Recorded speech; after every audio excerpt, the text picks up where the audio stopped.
안녕하십니까. 2025년 1회차 검정고시 고졸 도덕 해설을 맡은 장현영이라고 합니다. 기존 영상을 보셨던 분들은 이제 저를 이미 한번 보셨을 것이고, 이번에도 또 찾아뵙게 되었습니다. 어떠셨나요? 시험 어떠셨는지 모르겠는데, 어려우셨을 수도 있고 쉬웠을 수도 있을 것 같아요. 전반적으로 기존이랑 거의 차이는 없었습니다. 근데 다만 몇 가지 새로운 문제 유형들이 있어서 조금 난감하셨을 수는 있을 것 같아요. 근데 그걸 외에는 거의 대부분 키워드 중심의 문제였기 때문에 크게 어려우신 건 없을 겁니다. 아무래도 이 영상을 보신 분들은 이제 향후에 2회차 시험을 준비하시는 분들이 많을 거기 때문에 오늘 시간 같이 하시면서 어떤 주제들 나왔는지, 어떤 부분들을 공부하셔야 되는지 같이 한번 살펴보도록 하겠습니다. 자, 바로 보겠습니다. 1번 문제입니다. 자, 다음 탐구 주제를 다루는 실천윤리 분야는 무엇인가요? 자, 실천윤리 분야는 무엇인가? 라는 말이 나왔어요. 그러니까 1단원에 처음에 나오는 것 중에 하나가 윤리학의 분류를 설명하는 내용이 있습니다. 특히 이제 도덕 1번 문제에서는 이런 윤리 분야를 잘 구별하느냐를 묻고는 합니다. 이번에는 실천윤리를 물었어요. 그러니까 실천윤리가 만약에 문제에 나온다면은 관련된 주제들, 실천윤리에서 다루는 주제들만 확실하게 구별을 잘 해주시면은 문제 자체는 어려울 게 없습니다. 그래서 보시면은 처음으로 기후변화와 관련된 주제를 다루고 있고, 그 다음 지속가능한 발전과 인간과 자연의 공존에 대해서 얘기를 하고 있어요. 전반적으로 이제 환경과 관련된 주제들을 다루고 있다는 걸 알 수가 있겠죠. 정답은 4번, 환경윤리를 보시면 되겠습니다. 정답 자체는 어려울 게 없었어요. 그런데 이제 1번 문제 같은 경우에는 간혹가다 이제 이론윤리를 묻는 경우가 있습니다. 그러면 자, 이론윤리를 만약에 묻는 경우가 있다면 이론윤리에 해당하는 세 가지, 의무론, 공리주의, 그리고 덕윤리, 이 세 가지를 함께 기억을 해주신다면 윤리학의 분류를 묻는 문제는 크게 어려운 게 없을 겁니다. 그래서 요거를 숙지를 해주시면 되겠어요. 자, 2번 문제로 가겠습니다. 자, 다음에서 소개하는 윤리사상가는 누구인가요? 자, 이런 식으로 사상가를 묻는 문제는 한두 문제 정도 꼭 나오는 주제인데, 특히 이제 윤리사상가를 물을 때는 동양사상가를 물을 때가 있고 서양사상가를 물을 때가 있어요. 그래서 핵심적인 사상가들이 어떤 키워드와 관련되는지를 분명하게 숙지를 해주셔야 됩니다. 자, 지금 내용을 보시면은 이번에는 도가 동양사상이죠. 자, 노자의 사상을 계승했다라고 했고요. 자, 그 다음 만물의 평등한 가치를 강조하였다. 자, 여기서 도라는 얘기가 나오는데 도라는 건 자연의 이치를 얘기합니다. 자연의 이치나 원리, 이걸 도라고 얘기를 해요. 그러니까 자연의 관점에서 만물이 평등하다라는 걸 얘기를 합니다. 자, 요 개념을 재물이라고도 얘기를 해줘요. 자, 이 재물의 경지에 도달하기 위해서 좌망이라는 수행 방법과 심재라는 수행 방법을 제시를 했다고 했습니다. 그러면 문제를 접근하시는 방법은 크게 두 가지예요. 도가와 관련된 사상가를 고르시거나 아니면 도가와 관련 없는 사상가를 제외하시면 됩니다. 아니면 지금 문제에서 제시한 것처럼 이런 키워드와 관련된 사람을 고르셔도 문제 푸시는 데는 크게 어려운 게 없으실 거예요. 그래서 보시면 맹자는 유학자죠. 유학자고 특히 사단이라든지 혹은 항산항심에 대해서 얘기하는 사람입니다. 당연히 유학자니까 제거를 해주셔야 돼요. 자, 두 번째 묵자. 묵자는 겸애라는 개념을 제시합니다. 겸의 개념은 뒤에서도 나오니까 그때 가서 자세하게 설명을 할게요. 자, 순자는 유학자입니다. 유학자인데 순자의 특이한 점은 성악설의 관점에서 얘기를 하고 우리가 흔히 예의, 예절이라고 얘기하는 예 개념을 강조하는 사람이라는 거. 자, 그렇다면 지금 유학자 2명, 맹자랑 순자 제거하고 그 다음 겸에 얘기했던 묵자 제거하면 남는 사람은 장자밖에 없죠. 정답은 4번 장자가 되겠습니다. 이런 식으로 사상가 문제가 나온다면 해당하는 사상을 기억을 하시거나 아니면 관련된 키워드만 잘 기억하셔도 문제풀이에는 크게 어려움이 없으실 거예요. 이런 부분들 잘 숙지를 해주시고요. 자, 3번 문제입니다. 도덕적 탐구의 방법으로 옳은 것을 모두 고르시오. 자, 요 문제가 약간 낯서실 수 있어요. 왜냐하면 도덕적 탐구를 묻는 문제는 잘 나오지 않습니다. 그러니까 만약에 도덕적 탐구와 관련된 문제가 나온다면 일반적으로는 도덕적 추론과 관련해서 문제를 내요. 그러니까 도덕적 추론이라고 얘기하면 그 3단 논법 얘기하는 겁니다. 대전제, 소전제, 결론. 이걸 통해서 결론을 도출하는 걸 도덕적 추론이라고 얘기를 합니다. 근데 여기에서는 도덕적 추론을 묻기보다는 도덕적 탐구와 관련된 방법들을 얘기하라고 해요. 자, 도덕적 탐구는 도덕적 딜레마를 해결하기 위한 해결 방안을 탐색하는 것이다. 이렇게 이해를 해주시면 돼요. 딜레마는 문제입니다. 자, 이 도덕 문제를 해결하기 위한 방안을 탐색하는 것. 이것을 도덕적 탐구라고 얘기를 해요. 그러면 이 해결 방안에 해당하는 걸 골라봐라. 이 얘기입니다. 자, 그러면 토론해야겠죠? 문제가 생겼다면. 그 다음 디귿, 비판적 사고. 이게 정말 맞는 말인지 혹은 다르게 볼 관점은 없는지 따져봐야겠고, 그 다음 합리적인 추론. 근거가 있는지, 정당한 주장인지 혹은 논리적인 문제가 없는지를 따져봐야 됩니다. 정답은 기역, 디귿, 리을 4번이 될 텐데, 자, 여기서 독단적 사고라는 말이 나와요. 자, 독단이라는 말은 절대로 좋은 말이 아닙니다. 독단이라는 얘기는 혼자 생각하는 거예요. 그러니까 주관적인 겁니다. 주관적인 거. 그러니까 주관적인 입장만 강조하는 걸 독단이라고 얘기를 합니다. 당연히 문제를 해결하기 위해서는 주관보다는 객관적인 방식이 중요하겠죠. 정답은 4번. 문제 자체는 어려울 게 없었지만 탐구가 나왔던 건 좀 새로운 거였다. 이 정도로 정리를 하겠습니다. 자, 4번 문제로 가면 기억에 들어갈 내용으로 적절하지 않은 것. 자, 제가 여러 번 기출 해설 영상에서 찾아뵀었고 그때마다 말씀을 드리는 게 이런 식으로 적절하지 않은, 아닌 것은 이라는 표현들이 나오면 항상 표시를 하고 푸시는 게 좋아요. 그러니까 별게 아닌 것처럼 보이지만 실제로 시험장에 가시면 긴장하셔서 아는 문제도 틀리는 경우가 있습니다. 꼭 표시를 하고 푸시면 좋겠고, 자, 주제 자체는 별게 없습니다. 소수자 우대 정책이에요. 그러니까 사회적 소수자 혹은 사회적 약자를 대상으로 강력한 지원을 해주자. 이게 소수자 우대 정책이죠. 그래서 의미를 보시면 약자에 대해서 분배 정의를 실현하면서 이 사람들이 좀 더 나은 삶을 살 수 있도록 지원을 해주자입니다. 그러면 문제에서는 사례를 묻고 있는데 사례로 적절하지 않은 걸 고르시면 됩니다. 자, 대표적으로 여성고용할당제도, 농어촌 특별전형, 장애인 의무 고용제도는 모두 소수자를 대상으로 혜택을 주는 방식입니다. 그런데 1번의 환경영향평가제도, 이 경우는 환경 문제를 해결하기 위한 방안이에요. 그렇기 때문에 소수자 우대 정책으로는 적절하지가 않겠죠. 정답은 1번이었습니다. 어려운 주제는 아니었어요. 그런데 이 문제 같은 경우에는 사회 과목에서도 소수자 우대 정책, 적극적 우대 정책이랑 관련될 수가 있기 때문에 같이 봐두시면 좋겠습니다. 5번 문제입니다. 다음에서 설명하는 윤리학적 접근은? 또 나왔어요. 또 나왔습니다. 그러니까 매번 나오죠. 도덕 과목에서 항상 나오는 주제 중에 하나예요. 그러니까 윤리적 접근이라고 얘기를 했지만 공부를 꼼꼼하게 하신 분들일수록 본문을 보면 바로 누군가가 떠오를 겁니다. 자, 내용을 보시면 결과와 상관없이 선의지에 근거하여 행동할 때에만 도덕적 가치를 가진다. 자, 선의지에 근거하여 행동하는 것, 이걸 우리는 보통 의무에 따른다 라고 얘기를 합니다. 그러니까 분명하게 언급되지는 않았지만 선의지라는 말을 보셨을 때, 아, 이 사람이 의무의 관점에서 얘기하는 거구나, 이걸 떠올리실 수 있어야 돼요. 특히 선의지를 얘기하는 사람은 칸트입니다. 의무론자의 대표자가 칸트죠.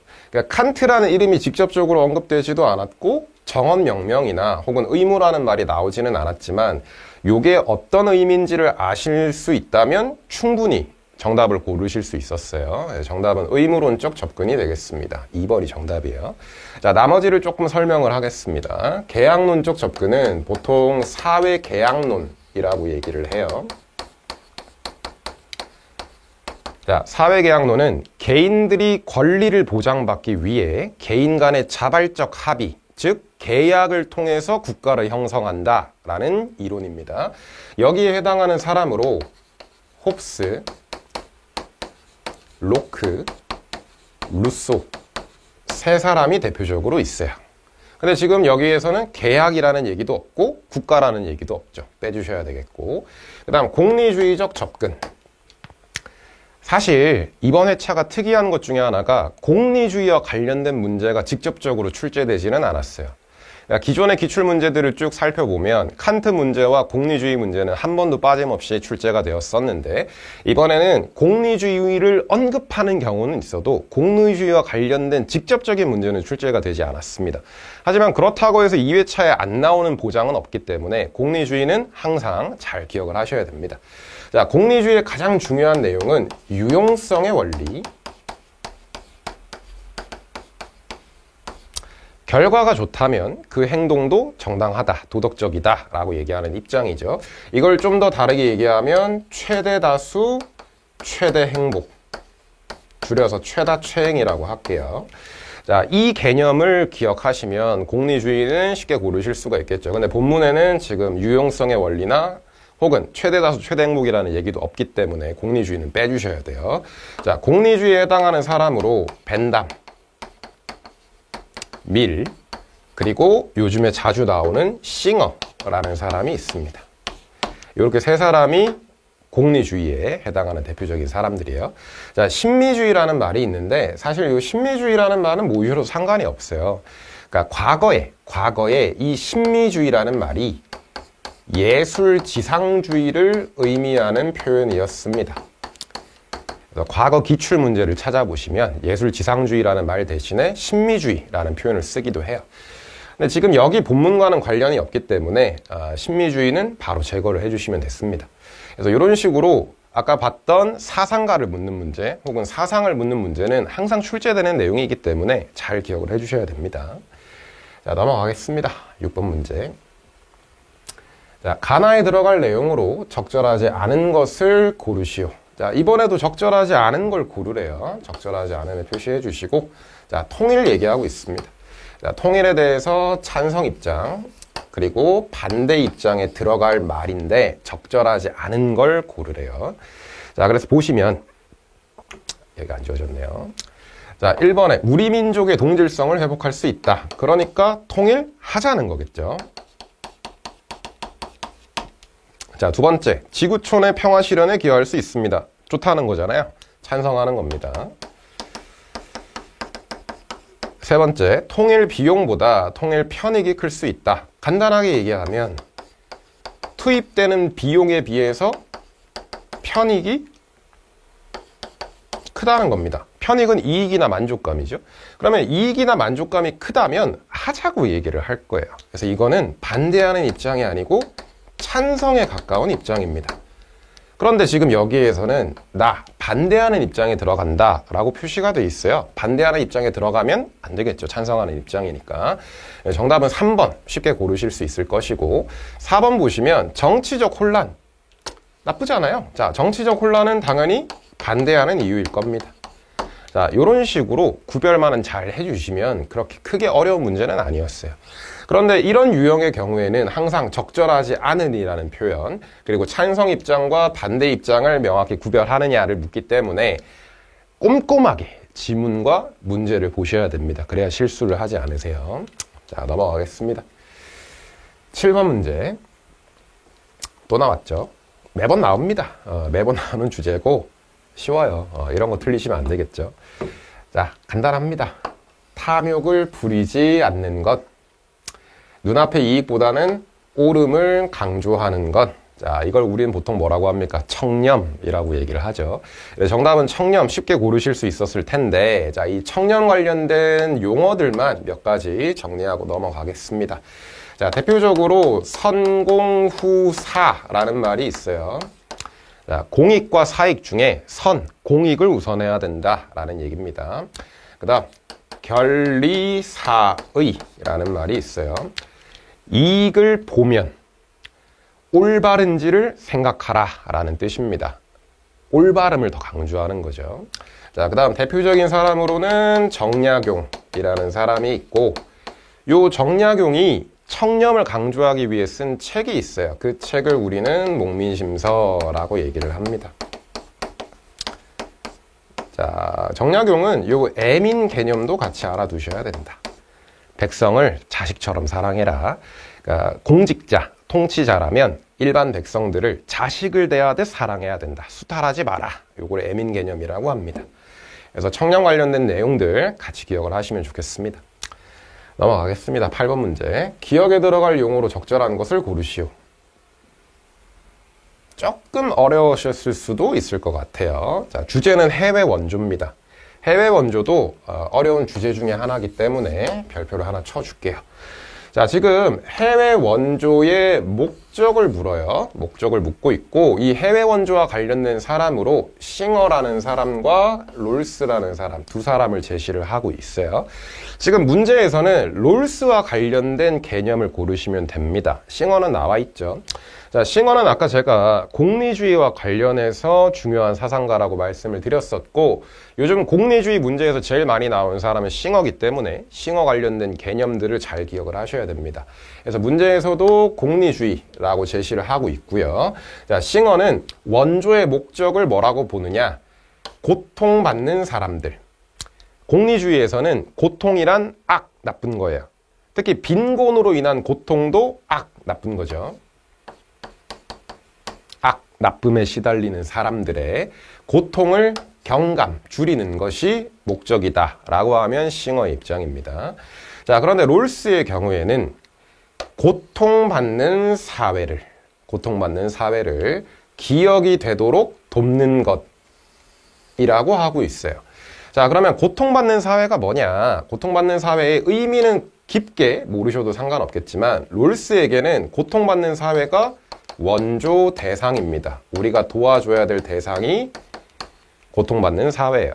자, 그런데 이 고통받는 사회를 어떻게 변화하도록 도와야 하느냐? 기억에 들어갈 말은 질서 정연한 사회가 되도록 도와야 한다 라고 롤스가 얘기를 합니다. 원조 대상인 고통받는 사회를 지원해서 질서 정연한 사회가 되도록 도와야 합니다 라는 게 롤스의 주장이에요. 그래서 정답은 4번 질서 정연한 사회가 될 텐데, 자, 여기서 해외 원조는 조금 중요한 내용이니까 추가적으로 몇 가지만 제가 말씀을 드릴게요. 자, 원조는 특히 해외 원조라고 얘기를 하면 다른 나라 혹은 다른 나라 사람들을 돕는 겁니다. 근데 이 원조와 관련해서 크게 두 가지 입장이 있어요. 의무의 관점과 자선의 관점이 있습니다. 의무는 해야 한다는 거예요. 선택이 아니라 해야만 한다는 겁니다. 근데 자선이라고 얘기하면 자유선택, 개인의 자유선택에 맡겨야 됩니다 라는 게 자선의 관점이에요.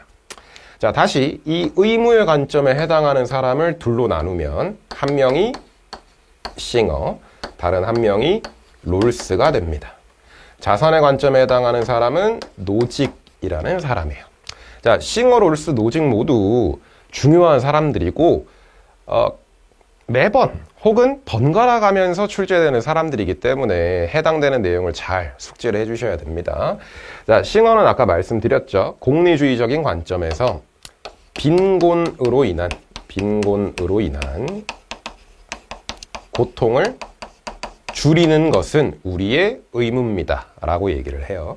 자, 롤스는 고통받는 사회를 질서 정연한 사회가 되도록 돕는 것은 우리의 의무입니다 라고 얘기를 해요. 자, 그러면 노직이라는 사람은 어떤 얘기를 하느냐? 자, 노직이라는 사람은 소유권을 강조하는 사람이에요. 개인의 소유권과 개인의 자유를 가장 강조하는 사람이 노직입니다. 자, 우리가 남을 도와줄 때 누구 걸로 도와줍니까? 내 걸로 도와주죠. 자신의 것으로 남을 도와줘요. 그렇다면 자신의 것은 자신에게 권리가 있다는 게 노직의 입장입니다. 그러면 남을 도울지 말지 또한 누구에게 달려있는 것이다. 개인의 선택에 달려있는 것이다 라는 게 노직의 입장이에요. 그렇기 때문에 개인의 선택에 맡기세요 라고 얘기한다면 노직의 입장입니다. 자, 이 정도가 기본적인 내용이에요. 그래서 이 정도는 반드시 숙지를 하시고 해외 원조 문제를 접근을 하셔야 된다 다시 한번 당부를 드리겠습니다. 좋은 문제였습니다. 잘 기억을 해주시면 좋겠고 넘어가겠습니다. 9번 문제. 다음에서 설명하는 국제관계를 바라보는 관점은 무엇인가요? 자, 주제가 국제관계래요. 국제관계. 자, 요 국제관계를 묻는 문제가 거의 매번 출제되고 있어요. 그런데 국제관계가 나오면 쉽습니다. 어떻게 접근하시면 되냐면 정답은 이상주의 아니면 현실주의예요. 국제관계를 바라보는 관점은 현실주의적 관점과 이상주의적 관점 크게 두 가지가 있습니다. 나머지는 전혀 고려를 하지 않으셔도 상관이 없어요. 그러니까 만약에 고민을 하시더라도 1번과 4번 중에 고민을 해주셔야 됩니다. 나머지는 전혀 신경을 쓰실 필요가 없어요. 자, 내용을 보시면 국제관계에서 국가는 자국의 이익만을 추구합니다. 자기 나라의 이익만을 추구합니다. 자, 국가 간에는 힘을 통해서 그 이익이 극대화되거나 힘이 작다면 축소될 것입니다. 자, 그렇기 때문에 국가 간의 평화는 무엇보다도 힘의 균형 내지는 세력 균형을 통해서만 가능합니다. 라는 입장은 국가 간의 관계를 현실적인 측면에서 바라보는 관점입니다. 정답은 현실주의적 관점이에요. 자, 그러면 이상주의는 뭐라고 얘기를 하느냐? 이상주의는 국가들이 이익만 추구하지도 않고 힘과 힘을 통해서 대결하지만도 않는다라고 얘기를 합니다. 단지 국가 간의 오해라든지 무지라든지 커뮤니티 혹은 의사소통의 문제 때문에 발생하는 게 국제관계의 문제다라고 봐요. 그렇기 때문에 이상주의에서는 해결 방식으로 국제법과 국제기구를 통한 평화적인 해결 방법을 추구합니다. 지금 여기에서는 국제법, 국제기구, 평화적인 방법을 얘기하지 않고 현실적인 측면을 얘기하기 때문에 현실주의로 고르시면 되겠습니다. 또 나올 거예요. 잘 기억을 해주시고 넘어가겠습니다. 10번 문제. 자, 다음에서 인공임신 중절에 찬성 논거에 해당하는 것을 말하는 학생은 누구입니까? 라고 했어요. 자, 인공임신 중절. 그러니까 임신 상태를 인위적으로 중단하는 거죠. 우리는 이제 옛날에는 낙태라고 불렀었지만 이제는 이제 인공임신 중절이라고 표현이 됩니다. 자, 이런 식으로 생명 윤리와 관련된 주제들에 있어서는 찬성과 반대를 확실하게 구별을 해주셔야 돼요. 그래서 문제에서도 찬성 논거, 찬성 입장에 해당하는 학생을 찾으라고 했어요. 자, 그러면 1번부터 4번까지 무슨 얘기를 하는지를 볼게요. 자, 학생 1의 경우 태아도 생명이 있는 인간이다. 자, 태아도 인간이야. 그러면 태아를 생존하지 못하게 하는 인공임신 중절은 사람을 죽이는 거죠. 살인이 돼요. 그러면 학생 1의 입장은 반대가 되겠죠. 태아도 인간이고 생명권이 있으니 죽이면 안 된다. 자, 학생 2, 무고한 인간을 죽이는 행위는 잘못인데 태아는 무고한 인간이잖아. 자, 무고한 인간을 죽이는 건 잘못이래요. 근데 태아는 잘못이 없어요. 근데 잘못이 없는 인간을 죽인다? 잘못이죠? 그러면 2번도 반대하는 입장이겠죠. 자, 학생 3을 보면 태아는 여성의 신체 일부야. 독립적인 인간이 아니야.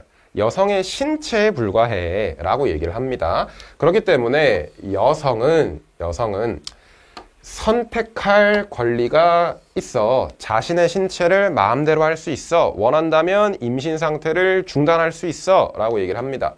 여성의 입장에서 인공임신 중절이 가능하다. 라고 얘기하는 입장이에요. 그래서 정답은 학생 3번이 되겠습니다. 자, 마찬가지 학생 4를 보시면 인간으로 성장할 수 있는 잠재성이 있어. 태아는 잘 자란다면 인간이 될 거야. 잠재적인 인간이니까 죽여서는 안 돼. 라고 얘기를 합니다. 이 친구도 반대하는 입장이죠. 찬성하는 입장, 반대하는 입장 잘 구별을 해주시고 넘어가겠습니다.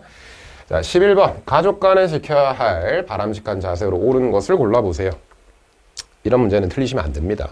정말 틀리시면 안 돼요. 자, 보시면은 바로 가볼게요. 자, 기억. 부모는 자녀를 독립된 인격체로 존중해야 됩니다. 당연하죠. 자, 니은. 가족 구성원들은 서로에 대한 배려가 필요합니다. 당연하죠. 설명이 필요가 없죠. 자, 디귿. 부모는 자녀의 미래를 일방적으로 안 되고 결정하는 것도 안 됩니다. 조언은 해줄 수 있고 옆에서 지원을 해줄 수는 있겠죠. 그런데 부모가 자녀의 미래를 일방적으로 결정하는 건 안 돼요. 자, 기억. 자녀를 독립된 인격체로 존중하세요. 그런데 일방적으로 결정하는 건 독립된 인격체로 존중하지 않겠죠? 인형으로 취급하는 거니까. 빼셔야 되고. 자, 그 다음 리을. 가족 간의 갈등이 발생하면 대화를 회피해야 됩니다. 회피 안 됩니다. 회피해서 좋은 일이 일어나는 경우는 거의 없어요. 거의 없습니다. 갈등이 발생하면 대화를 통해서 허심탄회하게 해결하셔야죠. 네, 정답은 기억, 니은 1번이 될 거고요. 넘어가겠습니다. 자, 12번 문제입니다. 윤리적 소비를 실천하기 위한 방법으로 적절하지 않은 것. 자, 윤리적 소비라고 나와 있어요. 그런데 적절하지 않은 걸 찾으라고 합니다. 윤리적 소비는 사회 과목에서도 언급될 수가 있기 때문에 잘 기억을 하시면 되겠고, 자, 일단 윤리적 소비가 뭐냐? 윤리적 소비는 경제적 이익보다는 윤리적 가치의 실현을 우선하는 소비의 형태를 윤리적 소비라고 얘기를 합니다. 그럼 여기서 말하는 윤리적 가치에 무엇이 있나요? 자, 대표적으로 인권, 평등, 정의, 환경, 동물 복지, 이런 개념들이 있겠습니다. 여기 더해서 하나만 더 얘기하자면 지속 가능성도 있겠네요. 지속 가능성. 자, 이러한 윤리적 가치를 우선해서 소비하는 활동을 윤리적 소비다라고 생각을 해주시면 되겠습니다. 이 윤리적 소비의 반대 개념이 합리적 소비예요. 합리적 소비는 사회 과목에서 언급되는 경제적 선택을 얘기를 하는 거죠. 자, 그럼 보시면 자, 1번 동물 복지 구매하자. 2번 노동자의 인권을 침해했는데 인권을 침해한 기업의 제품을 소비하면 안 되겠죠. 그래서 정답은 2번이 됩니다. 윤리적 소비에 맞지가 않아요. 인권 침해니까. 윤리적 가치에는 인권이 있어요. 자, 3번 생산자를 보호하는 공정무역 상품을 구매하도록 노력합시다. 윤리적 소비의 대표적인 예시가 공정무역. 그리고 뒤에 문항에서 다시 한번 언급되겠지만 로컬 푸드 운동. 자, 이런 것들도 윤리적 소비에 해당이 됩니다. 기억을 해주시고요. 자, 4번에 지속 가능한 소비, 미래 세대와 환경을 고려한 소비를 합시다. 마찬가지 윤리적 소비가 되겠죠. 넘어가겠습니다. 13번 종교 갈등 해결을 위하여 필요한 덕목으로 적절한 것. 틀리시면 안 돼요. 이런 문제는 틀리시면 안 됩니다. 정답, 강요 안 되고 관용해야죠. 집착 안 되고 차별 안 됩니다. 정답은 2번 관용이 될 텐데, 자, 관용이 무엇이냐? 자, 관용은 간단하게 얘기하면 다름을 인정하고 존중하는 것, 혹은 나와 다르더라도 그대로 이해하고 받아들이는 것, 이게 관용이 되겠습니다. 그러니까 종교 갈등의 가장 큰 문제점 중에 하나가 자기 종교만 옳다고 얘기하는 거예요. 그러면 더 이상 협력하거나 조화가 불가능하겠죠. 그렇기 때문에 관용해야 합니다. 관용 중요하겠죠. 그래서 관용이라는 개념 이해를 해주시면 좋겠고, 넘어가겠습니다. 14번 다음 평가지에서 학생이 작성한 답안의 채점 결과로 기억에 들어갈 점수는 무엇인가? 신선한 문제예요. 주제 자체는 익숙합니다. 왜냐하면 프롬, 사랑에 대해서 얘기했던 프롬이라는 사람을 얘기했기 때문에 주제 자체는 익숙해요. 주제 자체는 낯설지 않습니다. 그런데 맞는지 틀린지를 따져서 점수를 계산해라 라고 했단 말이죠. 이 문제 유형은 신선합니다. 그렇기 때문에 이 문제는 좀 꼼꼼하게 보는 걸로 할게요. 자, 프롬이라는 사람은 사랑을 강조하는 사람인데, 자, 프롬이라는 이름이 나오는 순간 바로 사랑의 4가지 요소가 떠오르셔야 해요. 사랑의 4요소. 자, 프롬이 얘기하는 사랑의 4가지 요소로는 존경, 이해, 보호, 책임이 있습니다. 일단 이 4가지가 바로 떠오르셔야 돼요. 자, 그러면 질문을 바로 보시면 보호, 이해, 책임, 관심 이런 얘기들이 나오고 있어요. 자, 바로 첫 번째 질문을 보겠습니다. 보호와 이해라는 말이 들어갔고 포함하나요? 진정한 사랑에는 보호와 이해가 포함이 되나요? 우리는 사랑의 4요소가 존경, 이해, 보호, 책임이라는 걸 알기 때문에 이 요소가 들어가야 해요. 그러면 적절한 대답은 예가 돼야 될 텐데 지금 이 친구는 아니오라고 얘기를 했어요. 그러면 이 대답은 틀린 게 되겠죠. 0점입니다. 0점. 자, 그 다음 두 번째, 자신의 행동에 책임을 지는 것인가요? 책임이라는 말이 들어갔어요. 진정한 사랑에는 책임의 요소가 포함이 됩니다. 이 친구는 답변으로 예라고 했습니다. 맞는 말이죠. 1점이에요. 자, 세 번째, 상대방의 성장에 관심을 가지는 것인가요? 자, 이걸 가지고 약간 헷갈리셨을 수도 있을 것 같은데 상대방의 성장에 관심을 가지는 것을 프롬은 보호라고 얘기를 합니다. 그러면 진정한 사랑에 보호의 요소가 포함이 돼야 하나요? 라고 물은 거예요. 그러면 우리는 존경, 이해, 보호, 책임, 보호가 있네요. 자, 그러면 보호가 포함이 돼야 되니까 예가 맞는 말이겠죠. 그래서 1점 더 추가됩니다. 그러면 총 채점 결과는 0.1점, 1점이니까 2점이 되겠죠. 그래서 정답은 3번 2점이 되겠습니다. 프롬이라는 사람 자체는 낯설지가 않고 프롬이 얘기하는 주제도 낯설지 않았지만 계산하는 문제가 나오게 된다면 난이도가 약간은 올라갈 수 있을 것 같아요. 그래서 이 영상을 참고하셔서 어떤 식으로 접근할 수 있고 어떤 식으로 풀이를 해야 되는지를 숙지를 하셨으면 좋겠습니다. 넘어가겠습니다. 15번. 자, 다음 중 과학기술 발달에 따른 긍정적인 측면에 해당하는 것. 문제는 쉬워요. 자, 과학기술 발달에 따른 긍정적인 면을 고르라고 얘기를 했어요. 자, 바로 보입니다. 난치병 치료, 긍정적인 면이죠. 좋은 거잖아요. 1번이 정답일 텐데, 자, 사생활 침해, 환경오염, 생명 존엄성의 훼손, 전부 다 부정적인 측면들이죠. 얘네들은 전부 다 문제점이에요. 문제점이고 부정적인 측면들입니다. 자, 사생활 침해가 발생한다. 뭐 파놉티콘이라든지 보이스피싱이라든지 내가 의도하지 않은 개인정보가 퍼진다든지 아니면 환경오염, 지나치게 환경이 파괴되거나 기후변화 문제가 발생하거나 문제죠. 생명 존엄성이 훼손된다. 예를 들면 뭐 낙태가 가능해진다든지 배아 복제가 가능해진다든지 아니면 개체 복제가 가능해진다든지 너무 잔인한 동물 실험이 발생한다든지 문제라고 할 수 있겠죠. 정답은 쉬웠어요. 그래서 긍정적인 측면과 부정적인 측면 구별만 해주시면 됩니다. 어려운 건 아니었으니까 넘어갈게요. 자, 16번. 정보의 공유를 강조하는 입장에서 A, B에 들어갈 대답으로 옳은 것을 골라보시오. 자, 이런 식으로 어떤 관점에서 질문에 대해 대답한 것을 옳게 골라봐라 라는 유형이 자주 출제가 되어 이번에도 나왔습니다. 아마 2회차에도 이 유형은 다시 나올 수 있을 것 같아요. 그래서 이 주제를 잘 기억을 해주시면 좋겠고, 자, 특이한 점으로 정보 공유.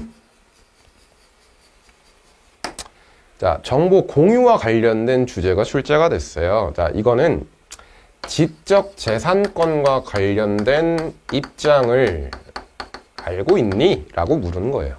자, 지적 재산권을 이제 저작권이라고 생각을 해주시면 되는데, 자, 이 지적 재산권과 관련해서 정보 공유론과 정보 사유론의 입장이 있어요. 크게 두 가지 입장. 자, 정보 공유론의 입장은 지식과 정보는 공익을 위한 인류 공동의 자산이다 라고 여기는 관점이에요. 그러니까 함께 누려야 한다, 함께 사용해야 된다라는 게 공유론의 관점입니다. 자, 사유론의 관점에서는 지식과 정보는 개인, 특히 창작자의 것이다. 창작자의 개인 소유물입니다 라고 얘기하는 관점이다 라고 생각을 해주시면 돼요. 창작자의 개인 소유물입니다. 자, 입장은 크게 이렇게 될 텐데, 자, 여기에서 차이점이 있어요. 지적재산권이 저작권이라고 말씀을 드렸습니다. 그러면 이 저작권에 대한 입장도 달라질 수밖에 없어요. 저작권은 만든 사람의 권리예요. 그러면 저작권이 설정되어 있다면 그것을 이용하기 위해서 대가를 지불을 해야 합니다. 그런데 대가를 지불하지 못하는 사람들은 접근하기가 어렵겠죠. 사용하기도 어려울 거예요. 그런데 이 저작권이 강화되면 누구에게 좋습니까? 창작자에게 좋아요. 그렇기 때문에 정보 사유론의 관점에서는 저작권을 옹호하고 강화해야 한다 라고 주장합니다. 그런데 정보 공유론의 관점에서는 저작권을 비판해요. 저작권이 설정되고 강화된다면 정보 격차 문제가 발생할 거예요 라고 얘기를 하기 때문이에요. 자, 정보 격차라고 얘기를 하면 지식과 정보에 접근할 수 있는 능력이나 기회 혹은 정보나 지식을 활용할 수 있는 능력의 차이가 발생하는 걸 정보 격차라고 얘기를 합니다. 좀 더 쉽게 얘기를 하면 정보화 사회에서 새롭게 등장한 양극화 혹은 빈부격차라고 이해를 해주시면 돼요. 자, 이렇게 잡아놓은 상태에서 질문을 볼게요. 자, 정보 격차에 따른 불평등을 해소할 수 있나요? 어떻게 한다면? 정보를 공유한다면 저작권으로 인한 정보 격차 문제가 해소될 거예요 라는 게 공유론의 입장입니다. 그러면 A에 들어갈 대답으로는 예가 돼야 되겠죠. 자, 두 번째, 정보는 공공의 이익을 위해서 사용돼야 하는가? 지식과 정보는 공익을 위한 공동자산입니다 라고 얘기를 했으니 예가 될 겁니다. 그래서 A와 B 모두 예가 들어가야 되니까 정답은 1번이 될 거예요. 자, 어려우셨나요? 공유론이 어떤 입장이고 질문에서 어떤 대답을 할 수 있을지를 파악을 해주셔야 돼요. 그래서 내용을 좀 깊게 보실 수 있어야 됩니다. 문제 유형은 계속 나오고 있지만 주제는 바뀔 수 있어요. 그래서 유형에 좀 익숙해지도록 노력을 해주셔야 됩니다. 넘어가겠습니다. 자, 17번. 다음 중 시민의 정치 참여가 필요한 이유로 적절하지 않은 것. 문제가 무난했어요. 아주 무난했습니다. 자, 정치 참여. 시민의 정치 참여. 우리는 보통 이걸 시민 참여라고 해요. 자, 시민 참여가 필요한 이유로 적절하지 않은 것을 고르래요. 자, 그런데 이 시민 참여는 왜 필요한가? 시민 참여는 일단 민주사회에서는 반드시 필요한 겁니다. 민주사회는 시민이 주인이 되는 사회니까 당연히 시민의 참여가 중요해요. 자, 그러면 민주사회에서 시민의 참여를 통해 어떤 일을 보일 것이냐? 자, 공정한 사회제도 수립, 운영, 감시를 통해 사회제도가 공정하게 수립되었느냐, 운영되었느냐, 혹은 문제는 없느냐, 감시를 해야겠죠. 자, 이걸 통해서 시민의 권리가 보장되어야 해요. 우리가 누리는 기본적인 권리들이 있죠. 이 권리들이 보장이 돼야 됩니다. 또한 궁극적으로는 전체 시민사회의 공공선이 증진되어야 합니다. 그래서 시민 참여가 중요한 거예요. 여러분이 주인이시니까. 자, 그러면 적절하지 않은 걸 고르라고 합니다. 자, 1번에 공정한 사회제도 수립하기 위해서. 맞죠? 2번, 각자의 권리 보장. 맞죠? 3번, 공공선 증진하기 위해서이다. 맞아요. 자, 그런데 4번, 일부 특권층의 이익만을 극대화하기 위해서. 안 됩니다. 안 돼요. 시민 참여는 공익을 위해서 하는 겁니다. 공공선을 위해서 하는 거예요. 적절하지 않으니까 4번이 될 텐데, 자, 여기서 하나만 더. 이번에는 정확히 출제되지는 않았지만 원래 시민 참여와 관련해서 같이 기억을 해주셔야 되는 게 합법적인 방식의 시민 참여와 비합법적인 방법의 시민 참여, 요 두 가지를 많이 물어봅니다. 근데 이번에는 직접적으로 언급되지는 않았어요. 자, 합법적인 방법으로는 보통 1인 시위, 선거나 투표에 참여하는 것, 혹은 공청회에 참여하는 것, 혹은 시민단체, 이익집단, 혹은 정당에 참여하는 것, 이런 것들이 다 합법적인 방법이 되겠습니다. 그런데 비합법적인 방법, 비합법적인 시민 참여 방법에 대표적으로 시민 불복종이 있어요. 기존에는 시민 불복종을 계속 물어봤었어요. 근데 이번에는 시민 불복종을 직접적으로 묻지 않고 시민 참여의 이유, 그 다음에 의미에 대해서 묻고 있죠. 그래서 이런 식으로도 나올 수 있기 때문에 시민 참여에 대한 내용도 아셔야겠지만 이 시민 참여의 종류들, 그리고 비합법적인 방법인 시민 불복종이 무엇인지 요거까지 같이 기억을 해주셔야 되겠습니다. 넘어갈게요. 18번. 다음에서 설명하는 건 지역에서 생산된 먹거리를 그 지역에서 소비하는 것입니다. 자, 지역에서 생산된 것을 그 지역에서 소비하는 것입니다. 혹은 장거리 운송을 거치지 않은 지역 농산물을 구매하려는 것입니다. 그 지역의 음식을 소비하거나 혹은 장거리 운송을 거치지 않은 건강한 음식을 먹읍시다 라고 얘기를 해요. 자, 이러한 움직임을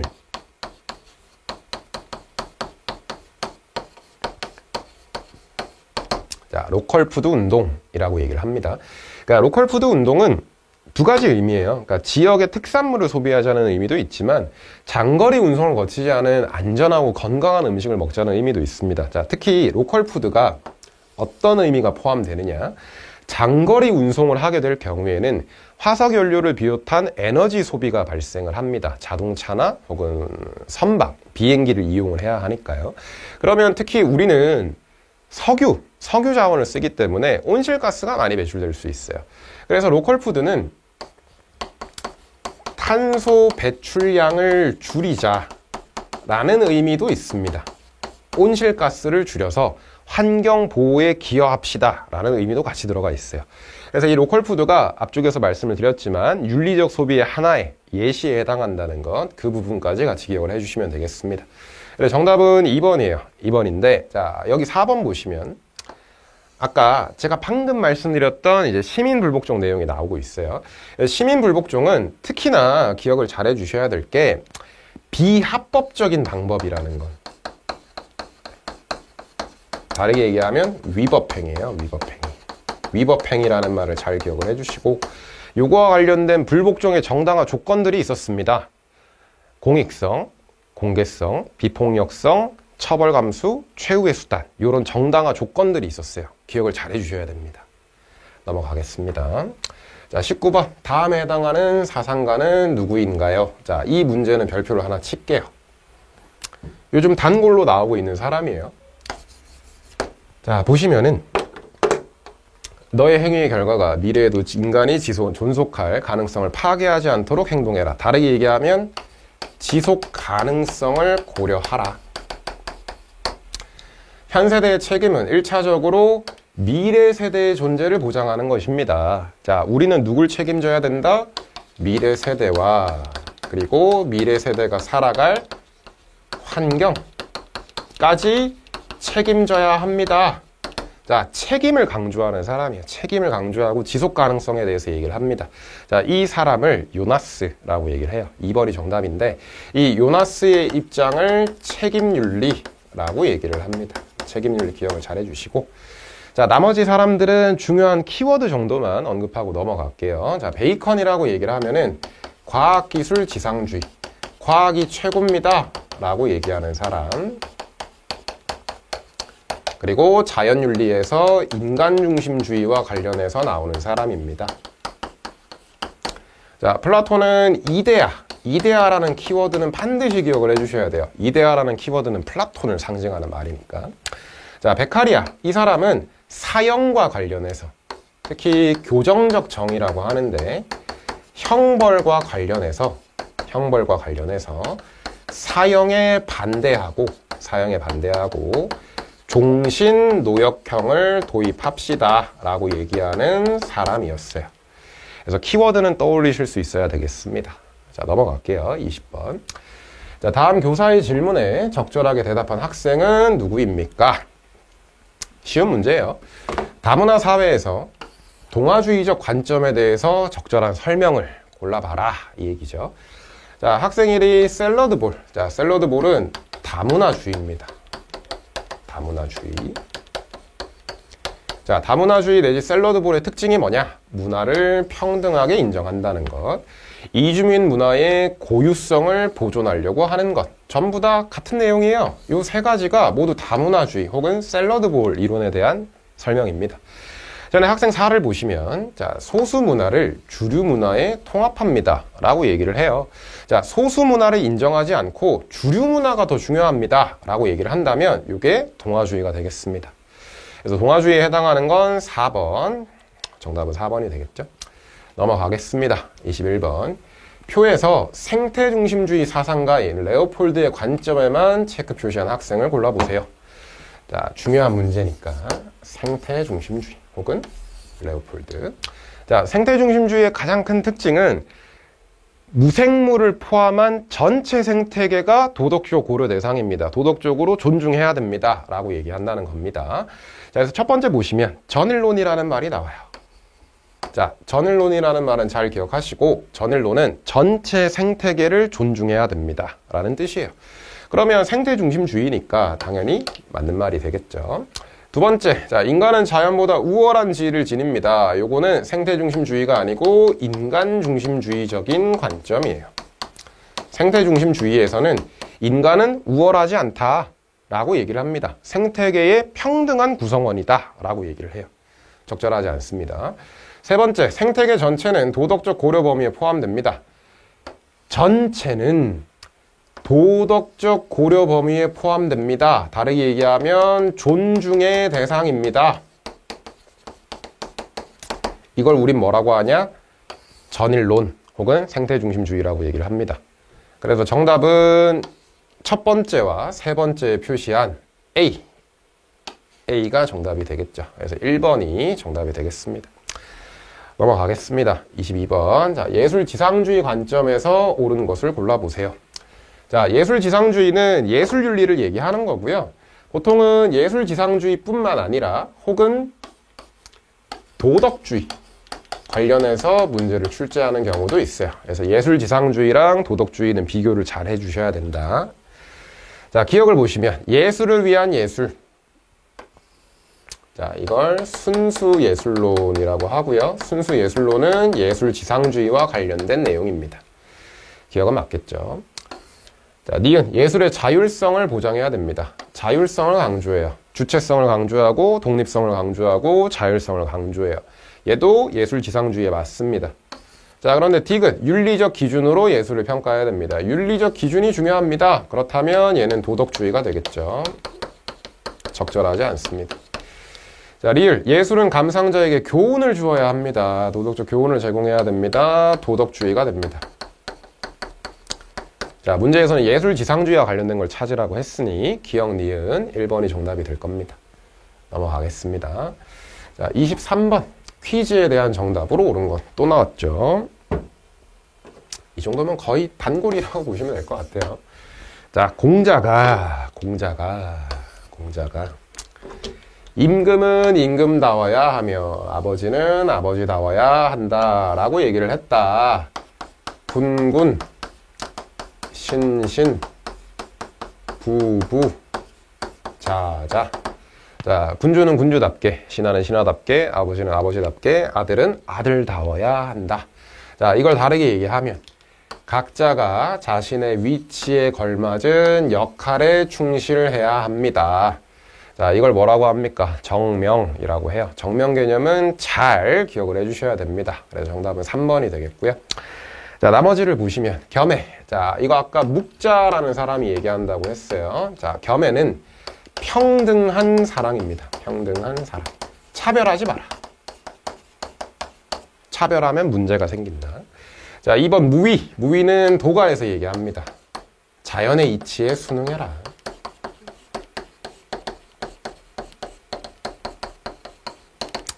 자, 4번은 해탈. 불교에서 얘기하죠. 자, 불교에서 얘기하는 이상적 경지 혹은 깨달음의 경지를 해탈이라고 얘기를 합니다. 이렇게 개념어들 기억을 해주시고요. 자, 넘어가겠습니다. 24번. 자, 다음 중 동물 중심주의 입장에서 동물 실험을 반대하는 논거로 적절하지 않은 거. 문제를 꼬아놨어요. 문제를 꼬아놨어. 자, 중요한 문제니까 별표 그대로 남겨놓고요. 자, 동물 중심주의래요. 일단 그 다음 동물 실험에 대해서 반대하는 걸 찾아야 되는데 그게 아닌 거. 자, 나는 반대하는 걸 원하는데 반대하지 않는 애가 있어. 그걸 찾아봐. 이렇게 물어보고 있죠.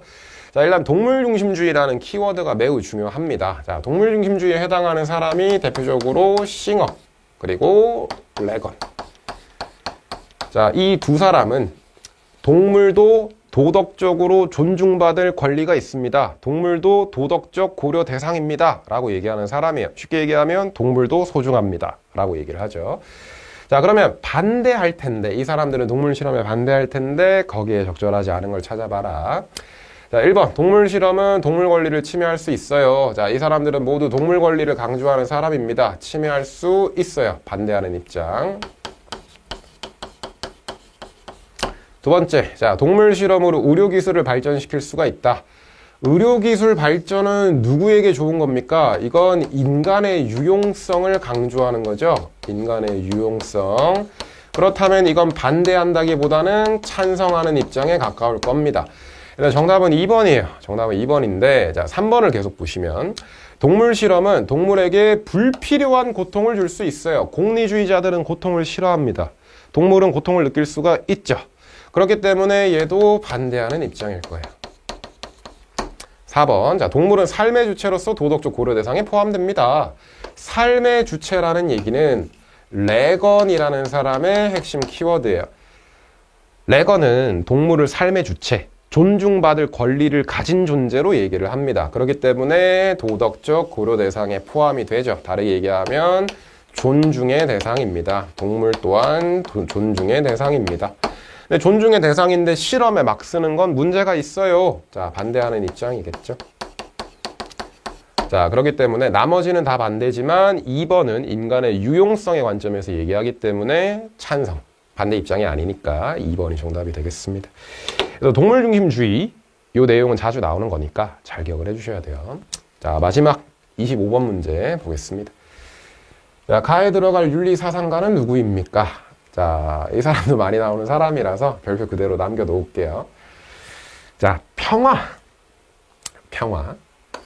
자, 이 평화를 소극적 평화와 적극적 평화로 구분했다. 그러면 바로 떠오르셔야 돼요. 누구냐? 갈퉁이라는 사람입니다. 혹시라도 놓치실까봐 두 번째에서 적극적 평화는 어쩌고 저쩌고입니다 라고 익숙한 표현들도 넣어줬어요. 자, 이런 내용들 보시면은 특히 소극적 평화, 적극적 평화 얘기하면 갈퉁이라는 사람입니다. 그런데 여러분이 더 깊게 보셔야 될 건 소극적 평화의 의미와 적극적 평화의 의미를 더 잘 기억하셔야 돼요. 갈퉁이나 이름보다는 얘네들의 의미를 아셔야 됩니다. 그래서 적극적 평화 나와 있어요. 직접 폭력, 다르게 얘기하면 물리적 폭력입니다. 자, 물리적 폭력, 전쟁이나 테러 없고, 그 다음 간접적 폭력, 구조적 폭력과 문화적 폭력까지 모두 사라진 상태, 모든 폭력이 사라진 상태가 적극적 평화입니다 라고 얘기를 해요. 제일 좋은 거겠죠, 적극적 평화가. 네, 정답은 1번 갈퉁이 되겠고요. 나머지 사람들 여러 가지 얘기할 수 있겠지만 데카르트 인간중심주의입니다. 이 사람은 기계론, 동물은 기계에 불과합니다 라고 얘기하는 사람. 소크라테스는 삼파술, 성찰 얘기하는 사람이죠. 도덕적인 성찰의 중요성을 얘기하는 사람이고, 아리스토텔레스는 덕 얘기하고요. 그 다음 국가 자연 발생설 이거 얘기하고요. 중용 얘기도 하죠. 아리스토텔레스는 여러 군데 나오는 사람이니까 이런 식으로 핵심 키워드들 같이 정리해 주시면 되겠습니다. 자, 오늘 어떠셨는지 모르겠네요. 이렇게 25문제, 25문제 도덕 내용들 다 함께 보았습니다. 영상 보시는 분들 이번 시간 통해서 해당하는 내용들 잘 보셨으면 좋겠고, 모두 수고하셨습니다. 이 영상을 통해서 좋은 결과 얻으시기를 진심으로 기원하겠습니다. 감사합니다.